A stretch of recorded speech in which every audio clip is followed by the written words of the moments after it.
Hello, everyone, and welcome to the Moony Movie Show. Hey, it's been a while. Remember that video that I did where I was going to make a part 2? I never did it. I got really busy. But it's been roughly 6 months-ish since my last video. I can't really remember when I uploaded that. And we rolled around back over the Oscars. And that's where I started this show, and I'm not going to miss it. I mean, we're here. I've watched all the movies. I'm ready to give my reviews. However, I am going to do it a little differently this year. Last year, I made, I think it was 2 giant videos with 5 movies each in them. And I always thought that was a little bit too much. It took me over a week to edit all that. It was too much. I needed to isolate the movies better. So this year I'm doing individual movies. So if you're listening to this bit, this is the first video in the series of covering all of the Best Picture nominees leading up to Sunday's Oscars. All right, on this video, we're going to talk about Bugonia. Bugonia is a movie by Yorgos Lanthimos about 2 conspiracy-obsessed young men kidnapping a high-powered CEO of a major company convinced that she is an alien intent on destroying planet Earth. All right, let me talk about the positives. I think the music is really great in this movie. The music, especially after a rewatch, I really found out just how much I liked the music. Because I think especially with the first time you're watching a movie, you're too enthralled with what's going on with the plot to really soak in a lot of the other things like the score, you know?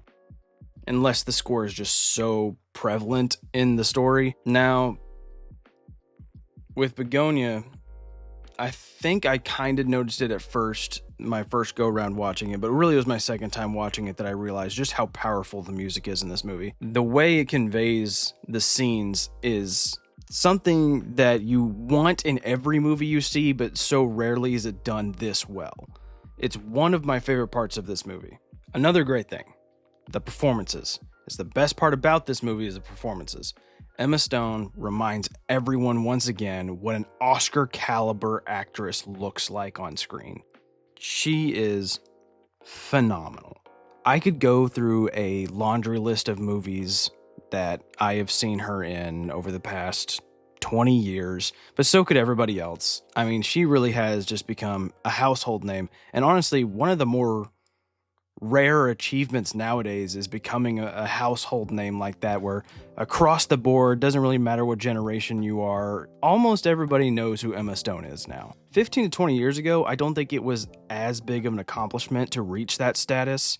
Nowadays, I think it's a much bigger achievement, and she has earned it. Jesse Plemons, who I have followed for a very long time, is probably the best we've ever seen him in this movie. I'm not saying his past performances are bad by any means, they're all amazing too. Well, not all of them, but, you know, for the most part, pretty amazing. I've been a fan of him for a really long time.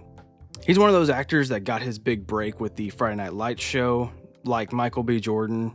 A lot of us have followed their careers since Friday Night Lights, and it's been awesome to see, like, 70% of the cast from that show have amazing careers in the years following. So it really is a treat this year to see both Jesse Plemons and Michael B. Jordan having great success with their respective films. But like I said, he does do a really great job as this just absolutely crazed conspiracy theorist that is just down on his luck in life and has nothing else to do but to act on these insane conspiracy rabbit holes that he's gone down. And yeah, Jesse Plemons conveys a character like that really well, and it was enjoyable to watch.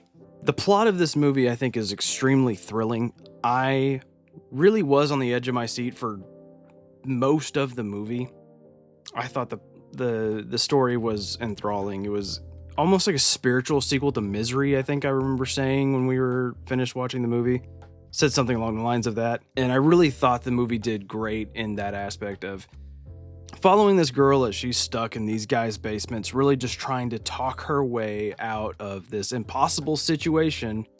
These 2 people that are convinced that she is an alien from another world and will not let her go unless she takes them to her leader. It's an insane situation to be in. I think it's equally crazy to watch on screen. I was a really big fan of the concept of this, and it did make for a very interesting story. Now, Yorgos Lanthimos, the director of this movie, I have been 50-50 on this dude because a couple years ago he was nominated for Poor Things, and I really liked Poor Things.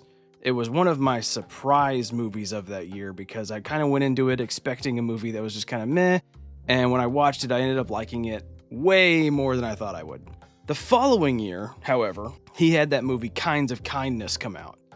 And I don't think I finished it, actually. I think I was so bored out of my mind and uninterested that I finally, around a little over halfway, I turned it off. So I'm 50-50 with Yorgos, all right? So I was kind of nervous going in here, didn't know if I was going to like the movie or not. And for the first 95% of the movie, I was totally on board. I really liked this movie. We were coming up on the climax. All the events of the climax are happening, and I'm really thinking this is going to be up there in my top 3 movies of this year for the Oscars. I really love this movie. And then, in the last little bit, they managed to ruin it.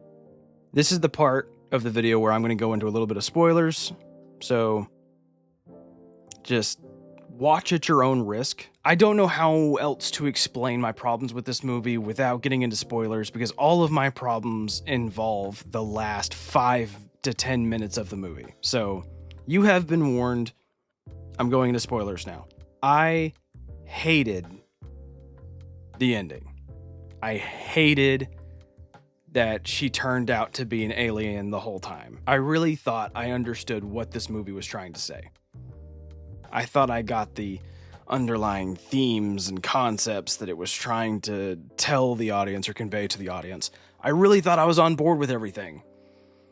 And then just making her an alien at the end, I think threw all that out the window. I was confused as to what the movie was trying to say at that point. Look, I'm not saying that I'm upset that she turned out to be an alien. That's fine. There's ways you could have done that where it would have been okay. But the whole scene with her on the ship and the popping of the bubble and the world ending, I really thought that was so unbelievably unnecessary. There was no reason to actually have all that going on. I think the movie could have ended when she goes back into the closet after she escaped the ambulance, and we obviously have this sequence of her getting out of the ambulance and trying to get back to the closet, and she shuts the closet. I think you cut to black right there, roll credits, and you would have done the same thing and it'd be cleaner. That's my opinion. You can disagree. I'm sure many probably will. It's just how I feel about it, you know? I really think the movie could have been a lot better without the last 5 to 10 minutes. But that's just me. So that's Bugonia. Not my favorite movie this year that's nominated. I didn't hate it. I didn't love it. With all my positives and negatives all accounted for, I think I'm going to have to give this movie a quarter moon.